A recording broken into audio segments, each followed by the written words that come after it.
You know, the challenges with crisis or anything bad that happens to other people is we never think it'll happen to us. For instance, your marriage is good, and you see somebody else going through a divorce, you're like, oh my gosh, look at them going through a divorce, but my marriage is good.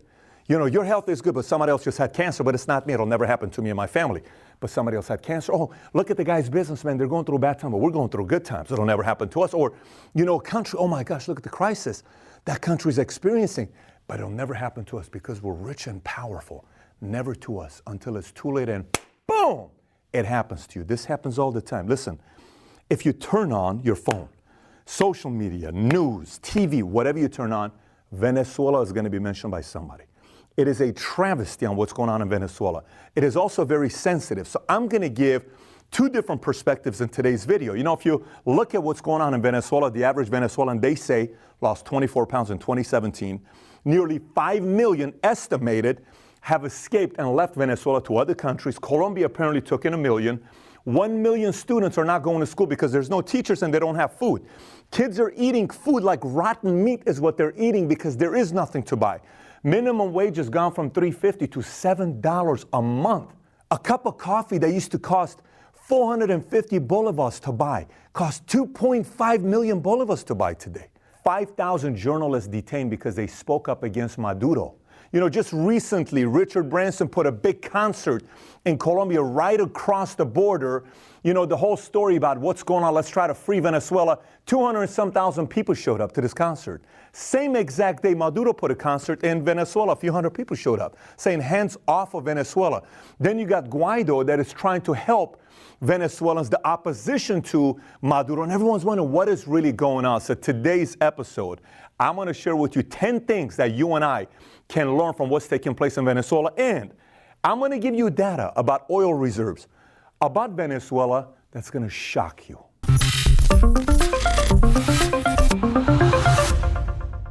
The reason why I have this in my hand, this marker here, is because there's one data I have it written here. When I tell you, you'll be shell-shocked. I told you earlier, when I write this down, you're going to say there's no way this is possible. Look, before we get into my 10 points I have here, I first want to lay the groundwork for us to see some of the numbers. So we just see facts, data, what's really taking place, right? So first thing I want to pay attention to is oil reserve leaders around the world. What countries? This number that says 266,455, this is in millions barrels. So if I put millions, I would need to add 6 more zeros. So go figure. They're the leading country in the world with the most barrels, right? So when you look at the leading countries in the world with the most barrels in reserves, you look at U.S. at the bottom at 39,230, right? Times million, which means 39 billion, right? You look at Libya, 48. You look at Russia, 80. You look at United Arab Emirates, 97.8. Kuwait, 101. Iraq, 142. Iran, 158. Canada, no one talks about 169. Saudi Arabia, which is what everybody talks about. They're the biggest. When you think about oil, you think about Saudi Arabia. Sheikh, you think about Prince. These are the guys that have all the oil, right? Right? It is the Middle East, right? Nope. Number one in the world is Venezuela. You ready? 300,878 times 1 million barrels. They are number one. U.S. is number 10. So why is it such a big mess? How is it that a country with that much oil is going through a mess today? What took place? There's two numbers we have to look at. One is oil prices. The other one we have to look at is inflation. Let's first look at oil prices. This is not just Venezuela oil prices. This is oil prices per barrel, right? But why oil prices? What does oil cost per barrel? And historically, what has it done? And is there a trend or something that we ought to pay attention to between Chavez and Maduro? Because when Chavez was president, people were happy. The economy was apparently doing good. Some people are saying, wait a minute, we were getting a lot of free programs. I mean, why is it that under Maduro it's not working? It must be all of Maduro's fault, right? Let's look at this here. Look, oil prices today. A barrel in 2019, give or take, as of yesterday's pricing, is $52.87 today, a barrel, 2019. 2018 was $64.90. 2017 was $50.84. 2016, $43.58. 2015, $48.72. 2014, $93.17. Why is 2014 so critical? From $93.17 to $48.72. Here's why it's critical. Maduro got elected in 2014. Chavez died in 2013. So when Maduro first got elected, Venezuela was still kind of okay. They had some problems, but they were kind of okay. Why were they kind of okay? Because oil prices were still high. The moment oil prices dropped more than 50%, they could no longer fund all the public programs, because 50% of Venezuela's GDP is what pays for all the free public programs that Chavez came up with years ago. And why could Chavez do it? Let's keep going. Now watch this. 2013, oil prices, 97, 98, 94, 05, 94, 79, 61, 99, 72, 66, 56, 41. Stay with me here. 31, 26, 25, 30, 19. When Chavez got elected, oil prices, 1935 per barrel. During his reign, it went from 1935 to $97. And they are the #1 leaders in the world in oil reserve. So he could give all these free programs away while oil prices were going up, which means what? Venezuela's economy is controlled by oil prices per barrel. They go up, it could work. It goes down, catastrophe all over Venezuela. So what happened when oil prices kept going up? More free program, housing, this, let me give the land away, let me take the land from the rich, let's give it to the poor, let's take this away, let's give that away, let's give everything away. Up, taxes, maybe 71%, let's give everything away to everybody. No incentives. But when the oil prices went down, whole different story. So now what does this mean with inflation? Let's look at inflation. Watch this. From 2012 till today, what does inflation look like? Look at 2012. The world inflation in 2012 was 4.07%. World inflation, 4.07%. Venezuela, 21%. 2013, world 3.66. Venezuela, 40. 2014, 3.22. Venezuela, 62.1. Look what happened in 2014. It's still 93, right? But watch what happens 2015. World inflation, 2.75. Venezuela, 21%. 2016, 2.75 world inflation. Venezuela, 254. 2017, 3.2% world inflation. Venezuela, 2016. 2018, world is 3.78. Venezuela, over 2.6 million. The IMF predicts this year, Venezuela's inflation will crack 10 million. There is inflation, then there is hyperinflation. What Venezuela is going through is hyperinflation. Let me explain to you what hyperinflation is based on what an economist said. If the economy increases inflation 50% a month consecutively, eventually it becomes hyperinflation. 50% a month. This is what it means. That means what costs $1 today on January 1st, 12 months later on December 31st, whatever costs $1, now costs $130. That's hyperinflation, except Venezuela has hyperinflation on steroids. Let me give you some comparisons with other countries' inflation. Venezuela has the worst inflation in the world, right? Number 2 is South Sudan at 117%. Crisis, but not at Venezuela's place. I was in Argentina a couple months ago. They have crisis, but their inflation is 47.6%. Turkey is 24.52%. Uruguay is 6.1%. Mexico is 5.9%. Russia is 4.2%.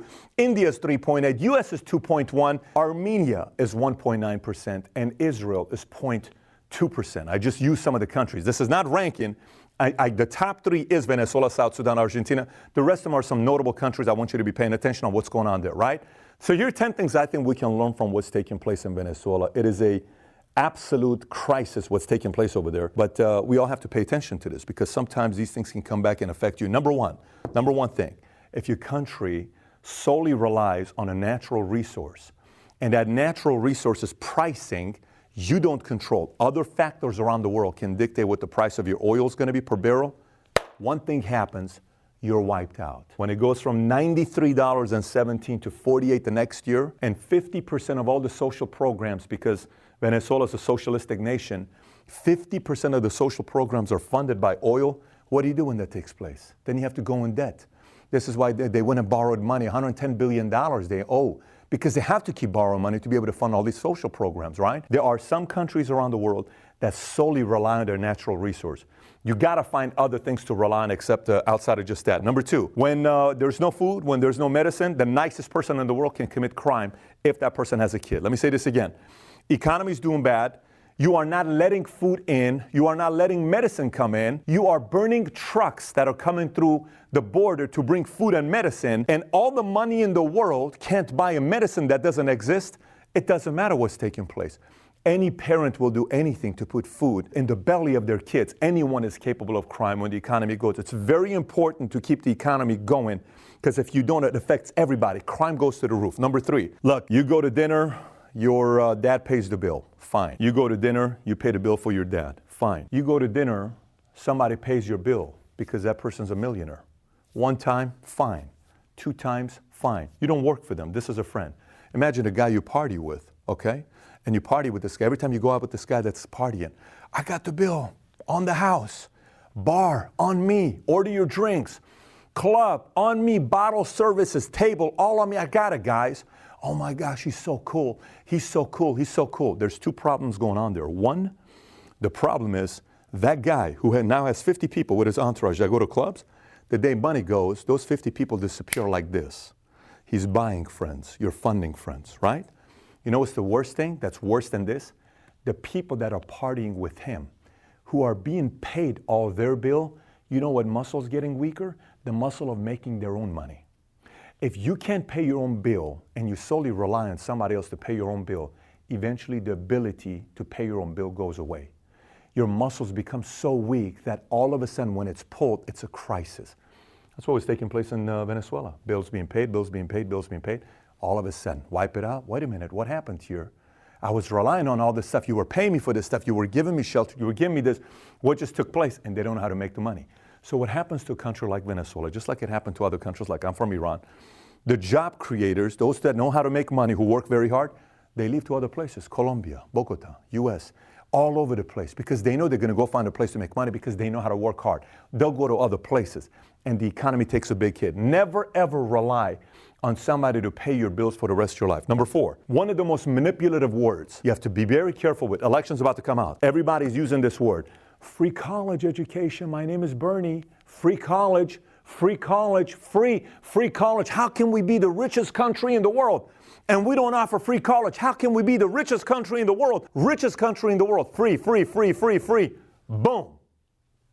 Just because America is rich doesn't mean we have to give free programs away to everybody.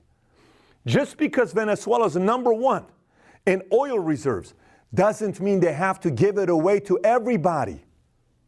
Everybody. Be very careful with the word free, especially when politicians say it. Every time you hear the word free, replace it with the real F word. You know which one I'm talking about, the F-U-C-K. Every time you hear the word free, just think about they're saying the other word. Every time you hear it. And this program's going to be free. Boom. F-bomb. And this program's going to be free. F-bomb. Free. F-bomb. F-bomb. F-bomb. If you replace it, politics would actually make more sense to you if you replace the word free with the F-bomb. Number 5, never give too much control to the government. Listen, even if the most noble, spiritual, whatever church-going person takes over, and you say, what a nice man, and he decides to change everything. He changes the Constitution, is what Chavez did. He creates his own house, which is what Chavez did. He takes control of the military, the executive branch, judicial, legislative, everything he takes control. But what a nice guy. I like him because he's giving me free programs. Never fall for it. Never give the government too much control. He eliminated term limits. We need term limits. Why? Because certain years is enough. Like, listen, we got to replace to get somebody else to balance it out. No matter what side it is. Listen, Obama gave birth to Trump, but Bush gave birth to Obama. You know, Clinton gave birth to Bush. This goes back and forth because we need to balance each other. It's almost like an eagle's flying every 4 to 8 years. He needs to kind of go like this a little bit to balance it out. We need that. Some of these countries, no term limits, unlimited. No. Don't give too much trust to the government. Don't ever do that. Because then you lose your ability to choose. You lose your ability to vote. Pay very close attention. There's a lot of people that follow Valuetainment. You're not living in America. Just remember this. No matter how noble the leader looks like at the top, still don't give 100% trust to the government. Very important for you to remember that. Number 6, many American politicians praised Venezuela in the 2000s. Oh my gosh, look at Venezuela. Americans are so afraid of socialism. Look how great it's working in Venezuela. Look how great it's working in Venezuela. Like, you know, Bernie was one of them. Look how great it's working in Venezuela. Bernie's a great example. Seems like a noble guy. Seems like he wants to do the right thing. He seems like a good guy. But his philosophies don't work. When he kept saying socialism works in Venezuela, he's not telling you the whole story. It worked because oil prices went from 19 to 94. I mean, that's like free money to a country, especially if you're a leader in oil reserves. But you're not hearing the whole story, and all you hear is the average voter looks at it and says, wow, I guess he's right. It is working in Venezuela. Why not do it in America? Rich people have too much money. We should take the money and redistribute and give it to everybody else. And that sounds noble. And you're going to hear it again. Look what happened. AOC, Alexandria Ocasio-Cortez. Amazon shouldn't come to New York. Amazon shouldn't come to New York. It is unfair what Amazon's going to be doing to New York. Amazon was bringing $150,000 a year salary to 25,000 workers in New York. That is a good thing for New York. New York was going to give Amazon $3.2 billion. And that's normal, by the way. A lot of companies get $1 billion payout. Nike, General, a lot of companies get big payouts because they're moving their market to a city. But New York was going to make $20 billion over the next decade, decade and a half. But they said, no, we don't want you to come. Because why? Because she said, because if they come due to competition, rent prices will go up. Property value is going to go up in New York. And the governor of New York is saying, what are you talking about? We have the most powerful influential company that wants to come to New York. You are protesting? And then she's celebrating. Oh, yes, Amazon didn't come to New York. New York used to be the number one city in the world for the most Fortune 500 company headquarters to be there. It is not going to be there for too long because a lot of people are going to pay attention to it. So you can't put too much of that trust into the socialistic noble concept that, oh my gosh, it sounds really good, but it doesn't work. Next, number 7, pay close attention to your taxes. I've been saying this for so many years. Listen, go study taxes. Taxes is so boring. One of the lines I've heard for years is there's 2 guarantees in life. You're going to die, you're going to be taxed. So if you're going to die, you got to study death. And if you're going to be taxed, you better study taxes because it's just what's going to be taking place. And when it comes down to taxes, that takes me to point number 8 is the power of incentives. A country, whatever they create as an incentive, that's what people go after. Meaning, if Venezuela says, no incentive, don't worry about it. We'll give you an income, we'll give you food, we'll give you this, we'll give you house, and we'll give you all this stuff. Don't worry about it, we'll give it to you. Incentive goes away. If America says, we'll give you incentive if you create jobs, we'll give you all this other incentives, and Americans do it, then people get advantage of it. And a lot of people say, why isn't that company paying as much taxes as this other person? Why? That is unfair. So immediately, emotionally, you're like, wow, that kind of makes sense. That company, they made this much money. How come they're not paying any taxes? Because that company created 400,000 jobs in America. Okay, let's take those taxes away. Let's take those incentives away. But let's also take those 400,000 jobs away. Are you okay with that? 400,000 jobs at a $60,000 a year salary. How much taxes is being paid? What is sales taxes? How many families is being fed? How many kids are going to school? How many people have a place to live? Because that company created 400,000 jobs. Pay very close attention to incentives. At a company will say, if you do X, Y, Z, you get promoted. A country says, this is our tax system. We give you an incentive in X, Y, Z. People create jobs. It's all about how you create incentives. If the incentives are proper, innovation goes high. If the incentives are not, innovation doesn't go high. Number 9, sometimes a crisis wakes up a nation. Look, one of the reasons why I totally feel for the people of Venezuela and what they're going through this is because when you have so much power with oil, when you are number 1 oil reserves, everybody, you're like the beautiful girl that every man wants to be with. Because there's like, oh my gosh, she is so sexy. Venezuela, you are so sexy because of all the oil you got. Ding, ding, ding, ding, ding, ding, ding, ding, ding, right? Okay.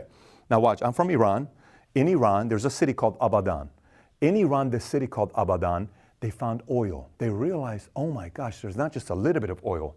There's a lot of oil in Abadan. And the person in Iran at that time, they're like, I don't really know how to handle this. UK smelled opportunity, Britain. They came and they said, oh, listen, we can help you orchestrate it because we know how it is to deal with this kind of stuff. We're the experts. And Iran doesn't know how to do it at that time. They were just coming up. Like, okay, what do we do? Maybe we should give them an opportunity. So they came and they said, look, we want to team up with you. Let's start a company together. They call the company APOC, Anglo-Persian Oil Company. You know what it's called today, by the way, APOC? BP. British Petroleum was once known as APOC, Anglo-Persian Oil Company. Go verify it for your own self so you can see the history of it and what took place. So Iran's like, okay, let's do it. But then Britain said, we'll take 84%. You keep 16%. Why? Because we know how to do this. But you keep 16%, we'll keep 84%. So at first, Iran was kind of naive and they're like, okay, let's do it. We kind of need your help anyways, and we'll protect you. It's almost like the mafia in New York. You have a business, you give us such and such, and you keep this, but we'll protect you. We'll give you protection. Okay, we'll do it. And then Iran started getting stronger. Like, wait a minute, why are we giving this to you? We don't want to do that. Then Mossadegh, renegotiation. Then next thing you know, US and UK teamed up together, and we have to create a coup, and we have to create a fall. And then there was a fall. And then Shah came, and Shah renegotiated a deal and took control. And they're like, oh, wait a minute. Now we lost control. It's like, this is our oil. This is our land. What do you mean? This is our country. This is not your oil. We own this oil. So I understand the fear of Venezuelans when they see EU and US and Mike Pence getting involved, because they're like, oh, what are we going to do here? But there's also to the opposite side. There's also community. I was speaking at an event a couple of weeks ago, and I talked about what's taking place in Venezuela. A bunch of Venezuelans came to me afterwards. The opposite side is the following, that a lot of Venezuelans, when they can't feed their family, when they don't have medicine, they're willing to do anything at that moment to get back into survival mode. So I wouldn't 100% say no to it, and I wouldn't 100% say yes to it. Maybe create an arrangement, because I do know a lot of eyeballs are going to be on how sexy Venezuela still is, because the oil is still there. The structure needs to change. And in order for the structure to change, it's going to be a little bit ugly. It's going to be pretty bad. It's going to be at the hands of many people dying. Unfortunately, this is just kind of what happens with oil, money, power, and socialism. It's just what takes place. But this ought to be something for a lot of us. And this leads me to point number 10, which is who's next? Who's next with this? Who can this happen to next?